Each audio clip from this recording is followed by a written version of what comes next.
समझने का प्रयास करिएगा दोस्तों। राष्ट्रीय डेयरी शोध संस्थान, राष्ट्रीय डेयरी शोध संस्थान की बात करते हैं। चावल मिल पर जाकर मामा के घर के पास चावल मिल के पास में 1989 ईस्वी में इसकी स्थापना होती है। करनाल उड़ीसा में स्थापित किया गया था। प्रोफेसर जॉन मेनार्ड की बात करते हैं। जौनपुर पुल पर जाकर के जिसमें पाया मेनार्ड के द्वारा लिखी गई पुस्तक जिसमें पानी में पाया कि क्या है कि जेपी से अर्थात द जनरल थ्योरी पहला, दूसरा है ब्रिटिश ऑफ मनी, तीसरा है हाउ टू पे फॉर वर्क। अगला है अखंड के घर के पास में पूंजीवादी अर्थव्यवस्था की बात करते हैं जिसमें संसाधनों पर पूंजीपतियों का नियंत्रण होता है। पूंजीवादी अर्थव्यवस्था कहलाती है, ठीक, जिसे गला काट प्रतियोगिता कहते हैं।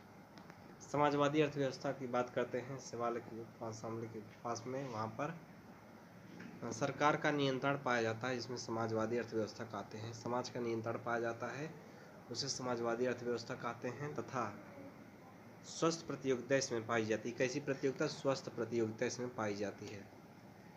मिश्रित अर्थव्यवस्था की बात करते हैं तो आगे मंदिर पर जाकर जहाँ पर मुलायम थे वहाँ पर जब पूंजीपतियों का मतलब कि मिश्रित अर्थव्यवस्था मिश्रित पूंजीपतियों का और सार्वजनिक सरकार का भी नियंत्रण दोनों का रहता है तो मिश्रित अर्थव्यवस्था कहते हैं। और इसे गोल्ड ऑफ चैन कहते हैं। क्या गोल्ड ऑफ चैन कहते हैं? अर्थात जिसमें सार्वजनिक तथा निजी क्षेत्रों का अस्तित्व हो उसे नियोजित अर्थव्यवस्था कहते हैं। रूस के पास में चलते हैं परताने में। वहाँ पर हमारे इमली के पास में भिलाई इस्पात संयंत्र लगाने में छत्तीसगढ़ में सहायता मिली। खुली अर्थव्यवस्था जानी रहे हो। परंपरागत अर्थव्यवस्था, आधुनिक अर्थव्यवस्था। पिंकी के घर पर परंपरागत तथा आधुनिक अर्थव्यवस्था के मध्य विभाजन उत्पादन के आधार पर किया जाता है। परंपरागत अर्थव्यवस्था में श्रम के आधार पर उत्पादन किया जाता था, लेकिन आधुनिक अर्थव्यवस्था में ये तकनीकी आधारित है। भूमिगत और समांतर काली अर्थव्यवस्था। भूमिगत, समांतर और काली अर्थव्यवस्था की बात करते हैं। भल्लूर के घर के पास में वहाँ पर काला धन ऐसा धन है जिस पर टैक्स जमा नहीं किया जाता है, उसे काले धन को सफ़ेद धन में बदलने की प्रक्रिया मनी लॉन्ड्रिंग कहलाती है। काले धन से बनी अर्थव्यवस्था काली अर्थव्यवस्था कहते हैं। काले धन की निकासी के लिए बनी पहली कमेटी अनीता कपूर की थी। किसकी? अनीता कपूर की थी, जिसका संबंध काले धन को निष्कासित करने के लिए किया गया था। इस पर सुझाव पी चंद्रा ने, किसने? पी चंद्रा ने दिया था, ठीक। ब्रिटेन की बात करते हैं। ब्रिटेन अमन के घर पर वहाँ पर दुर्गापुर की सहायता से पश्चिम बंगाल में लगाया गया। कल्याणकारी अर्थव्यवस्था की बात करते हैं। गली में जो मुस्लिम को मार रहे थे वहाँ पर उसमें जब किसी देश में गरीबी, बेरोजगारी और सामाजिक असमानता को दूर करने का प्रयास किया जाता है तो उसे यही अर्थव्यवस्था कहते हैं। तो गली में जो मुस्लिम को मार रहे थे वहाँ पर था अमन। वहाँ पर अमर्त्य सेन को जो इस सिद्धांत के अर्थशास्त्र का नोबेल पुरस्कार दिया गया था, यह भारत के ही नहीं बल्कि एशिया के नोबेल पुरस्कार पाने वाले पहले व्यक्ति थे। तो सुजीता वहाँ पर स्विस एकेडमी के द्वारा यह पुरस्कार दिया जाता है। 1969 में दिया जा रहा था। रमेश के घर के पास में जाकर रागनर फिश ट्रेनवर्जन ने नोबेल का पुरस्कार दिया था इनको, ठीक। राज्य अर्थव्यवस्था की बात करते हैं।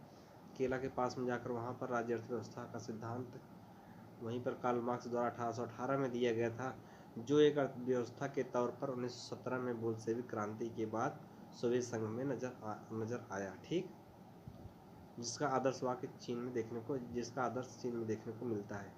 प्राथमिक क्षेत्र जानी रहे, पशुपालन, मछली पालन, खनन, पशुपालन, मछली पालन, ये सब आते हैं। द्वितीय क्षेत्र की बात करते हैं दोस्तों। द्वितीय क्षेत्र में आगे रमेश के घर, मामा के घर के पास वहाँ पर उद्योग, जिसमें हमने देखा कि लौह इस्पात कपड़ा उद्योग इसमें आता है। कौन? लौह इस्पात उद्योग कपड़ा इसमें आता है। तृतीय तो जान ही रहे हो। चतुर्थ भी सामाजिक व्यवहार इसमें आता है। चतुर्थ में जैसे आपसे शाम से जमती है तो सामाजिक व्यवहार इसमें आता है। माइक्रो लघु व्यष्टि अर्थव्यवस्था की बात करते हैं। याद रहे विजय राकेश के घर पर, जिसमें किसी व्यक्ति विशेष की अर्थव्यवस्था का योगदान बारे में अध्ययन किया जाता है। और समष्टि में के घर पर आर्थिक विकास की बात करते हैं। बदलापुर पड़ाव के आगे चौराहे के पास में वहाँ पर जिसमें पाया, क्या सुनिएगा, चौराहे पर जाकर जिसमें किसी देश का सामाजिक, आर्थिक और राजनीतिक और सांस्कृतिक रूप से जो गुणात्मक विकास हो उसे आर्थिक विकास कहा जाता है। क्या? आर्थिक विकास।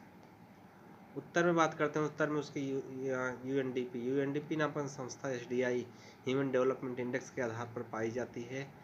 उसके बाद दक्षिण में महबूब उल हक ने दिया था, या किसने दिया था? महबूब गुलाम के घर के पास में, वहाँ पर महबूब उल हक ने सुझाव दिया था। अमर्त्य सेन ने हेल्प किया था। ठीक, एचडीआई सबसे पहली बार 1990 में जारी हुआ। एचडीआई सबसे पहले 1990 में जारी हुआ था। एचडीआई जारी करने वाला सबसे पहला राज्य एमपी था। उसके बाद जीआई की बात करते हैं आगे, खुशबू के घर के पास में, वहाँ पर जिसमें जीआई ग्रीन इंडेक्स की बात करते हैं। पीटर वॉकफोर्ड नामक दो दोस्तों ने आवर कॉमन फ्यूचर नामक पुस्तक लिखी, जिसे ब्लूटलैंड रिपोर्ट कहा जाता है, जिसका प्रकाशन 1987 में किया गया था, जिसमें सतत विकास को प्रोत्साहन दिया गया। किसको? सतत विकास को। ठीक, जीआई की बात करते हैं, जेंडर इंडेक्स की बात करते हैं कि घर कोई पीछे जहाँ मैच होता है वहाँ पर, खुशबू घर के पीछे वहाँ पर, जिसमें शिक्षा, स्वास्थ्य, अधिकारों के प्रति जागरूकता फैलाने अर्थात उसके माध्यम से महिलाओं को योगदान में विकास तथा विकास होता है, उसे कहते हैं। ऑस्ट्रेलिया में 1992 को ग्रीन इंडेक्स सबसे पहली बार जारी किया गया था, जबकि भारत में बात करें तो पी चिदम्बरम के द्वारा यह जारी किया गया था। एचपीआई की बात करते हैं आगे, जहाँ क्रिकेट होता है वहाँ पर जाते हैं। जहाँ क्रिकेट हो रहा था रूल आउट वाला, वहाँ गए। वहाँ पर 1997 में प्रति व्यक्ति आय के आधार पर गरीबी को आकलन करने के लिए सूचकांक जारी किया गया था, तथा हर एक के घर पर एचपीआई को बदलकर एमपीआई कर दिया गया था, जिसमें प्रति व्यक्ति आय के साथ साथ शिक्षा, स्वास्थ्य और सामाजिक प्रतिष्ठा प्रति व्यक्ति आय के साथ साथ शिक्षा, स्वास्थ्य और सामाजिक प्रतिष्ठा रखा गया तथा यह सामाजिक प्रतिष्ठा रखा गया। तात्पर्य इसका होता है विषम परिस्थितियों में अधिक से अधिक लोगों का साथ से।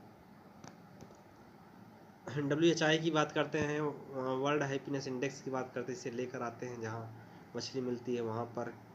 इसको जारी करने का वाली जो संस्था थी एचडीएम अर्थात एचडीएससी सस्टेनेबल डेवलपमेंट सोल्यूशन नेटवर्क नामक संस्था जारी करती है। 6 मानक हैं इसके। स्कूल के पास में जाकर इसके जो मानक है वो साक्षरता दर, जबकि जो दूसरा है प्रति व्यक्ति आय, तीसरा है जीवन प्रत्याशा, और मंगरू के पास में सामाजिक प्रतिष्ठा, और अगला है सरकार पर भरोसा। किसके? सरकार पर। और छठा है चाँद के पास में निर्णय लेने के लिए आज़ादी। ठीक, उसके पश्चात में चंदा के पास में जाकर, वहाँ चंदा के पास में जाकर, चंदा घर के पास में जाकर, जिसमें भारत में विकास का माध्यम जीडीपी में वृद्धि होना है। ठीक, क्या? जीडीपी में वृद्धि होना।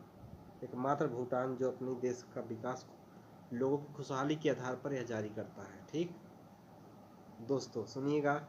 जीएचआई की बात करते हैं, ग्लोबल हंगर इंडेक्स, वैश्विक भूखमरी सूचकांक। यह IFP3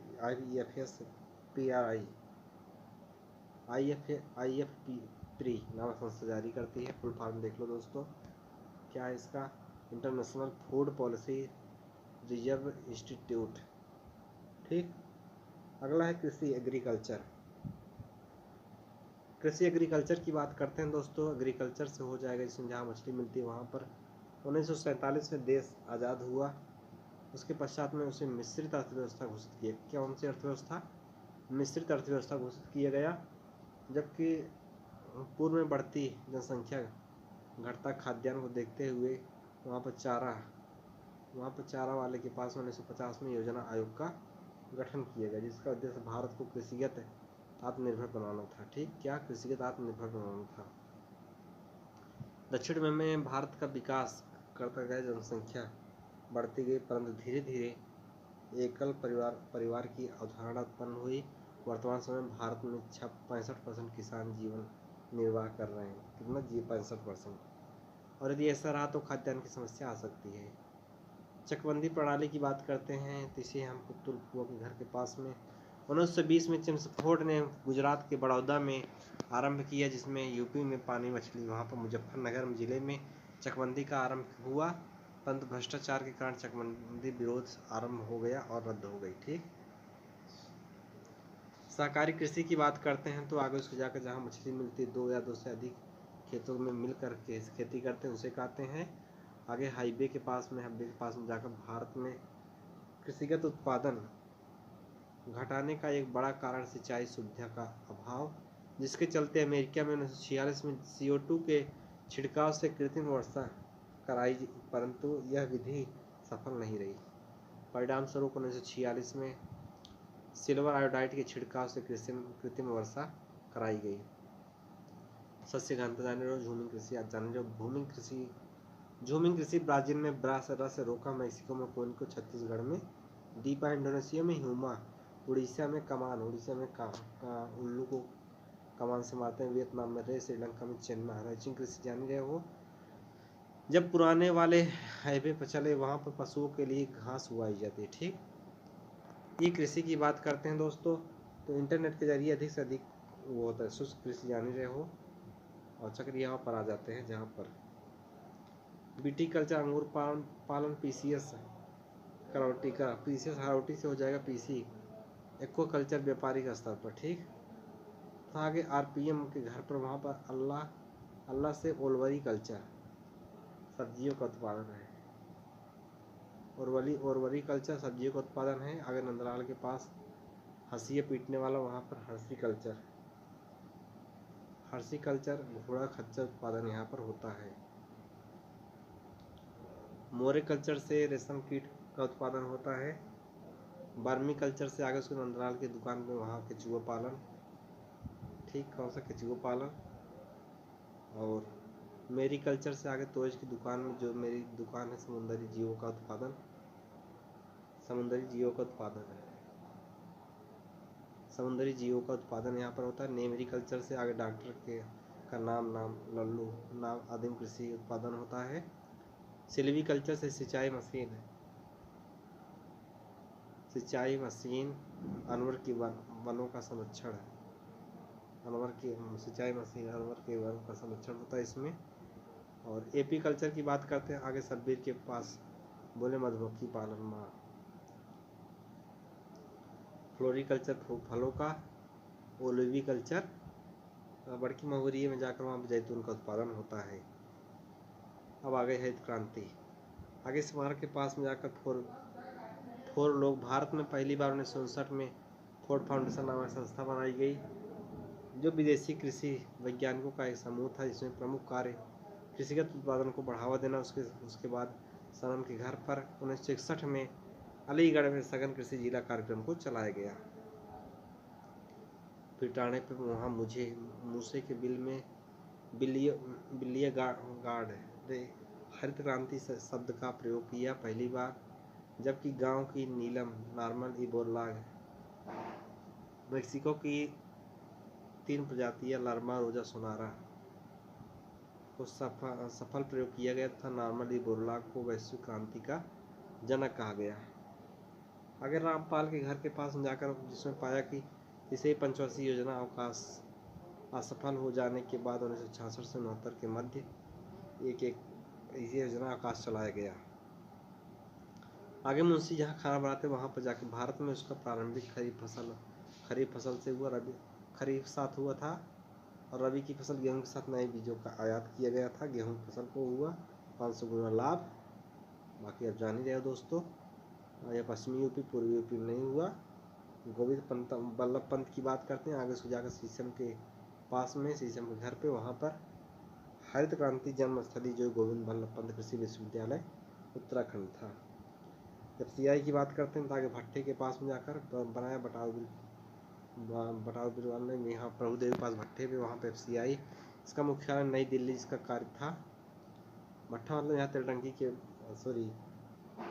स्मारक के बगल में, जिसका खाद्यान्न का भंडारण को बफर स्टॉक कहते हैं, जिसका प्रयोग आपातकालीन परिस्थितियों में किया जाता है। बफर स्टॉक की बात करते हैं आगे बटाव समोसा के पास में, वहाँ पर दुकान पर 2 राष्ट्रों के बीच एक ऐसा क्षेत्र जो दोनों देशों के बीच विवाद बंटवारों को मध्यस्थता करते हैं, उसे कहते हैं। बफर जोन की बात करते हैं आगे लंबी गैलरी के पास में जाकर, जब 2 क्षेत्रों के बीच संक्रमणों के क्षेत्र जहां 2 विशेषताएं पाई जाती हैं, बफर जोन कहते हैं, और इसे पर्यावरण परिस्थिति की इकोटोन भी कहते हैं। EEZ की बात करते हैं, एग्रीकल्चर स्पोर्ट जोन की बात करते हैं। भारत सरकार परमहंस के गेट के पास में जाने से वहाँ सन 2001 में एक अवधारणा आई, जिसमें कहा गया कि भारत एक ऐसा स्थान जहाँ किसी वस्तु का बेहतर पैदा होती है, जिसमें निर्यात को बढ़ावा दिया जाता है। वहीं चंचल के पास में चमोली उत्तराखंड में, वाराणसी में चावल जो बासमती चावल वाराणसी उत्तराखंड में भी होता है। बृहद जोत की बात करें तो 63% 0.63% लोगों के पास, क्या मतलब 1% से भी कम लोग वो लोग हैं जिसके पास 10 हेक्टेयर से अधिक भूमि है। सीमांत की बात करते हैं तो 67% लोग ऐसे हैं जिसके पास 1 हेक्टेयर से कम भूमि है। लघु जोत की बात करते हैं तो लघु मध्य जोत की बात करते हैं तो 2 से 4, लघु जोत की बात करते हैं 4 से, लघु जोत 1 से 2, मध्यम जोत की बात करते हैं 4 से 10 होता है। व्हाइट फ्लाई की बात करते हैं, छोड़ो जाने दो। हरित क्रांति शब्द जान रहे हो, जिसमें पीली सरसों, नीली मछली, लाल टमाटर, श्वेत दूध, काली पेट्रोलियम, कमलेश, व्हाइट गोल्ड, कपास। गुलाबी क्रांति का जनक इंदिरा गांधी को है, कोई और देख लेना। रजत रेशा तीसरी क्रांति रमेश के घर पर जाकर अंडा उत्पादन से होता है। अब ग्रीन गोल्ड की बात करते हैं तो ग्रीन गोल्ड क्रांति जो होती है इसमें ग्रीन गोल्ड चाय उत्पादन में किया जाता है। और सबकी क्रांति की खाकी क्रांति की बात करते हैं तो खाना खाओ यानी चमड़ा उत्पादन में किया जाता है। और बादामी क्रांति की बात करते हैं तो बसवरिया में जाकर मसाला उत्पादन तथा मसाला के उत्पादन में भी इसका प्रयोग किया जाता है। सुनहरी क्रांति की बात करते हैं, रोहन के घर पर जाकर सुनहरी क्रांति से स्वर्णिम क्रांति कहते हैं। अमृत नदी जोड़ पराभैगनी भिंडी से है। सदाबहार क्रांति की बात करते हैं, सदाबहार दूसरी हरित क्रांति के नाम से, जैविक क्रांति के नाम से इसको जानते हैं। एनएच क्रांति राष्ट्रीय राजमार्ग इंदिराधनुष क्रांति जो है सभी क्रांतियों के जोड़ से। केसर क्रांति की बात करते हैं तो पेट्रोल सौर ऊर्जा को बढ़ावा देता है इसमें। केसर क्रांति सौर ऊर्जा, स्वर्णिम चतुर्भुज हो जाने रहे हो। संपर्क क्रांति हो जाने रहे हो। रजत क्रांति सिलेक्टिव क्रांति उर्वरक अंडा वाली बात है। मीठी क्रांति शहद वाला हो जाएगा। स्वर्ण रेशा क्रांति जो होगा जूट पटसन। श्वेत क्रांति भैंसे जहाँ से लाए थे वहाँ पर चलते हैं, तेलटंकी के पास में जहाँ भैंसे था वहाँ पर।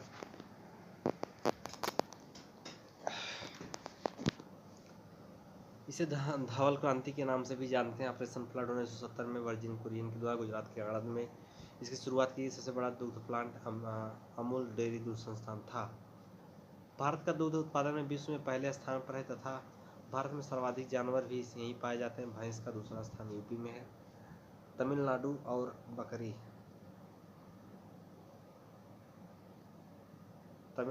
बकरी जो होते हैं राजस्थान में यह मिलते हैं। भूरी क्रांति की बात करते हैं तो परंपरागत और गैर परंपरागत जानी जाए। सदाबहार क्रांति जानी, जैविक क्रांति।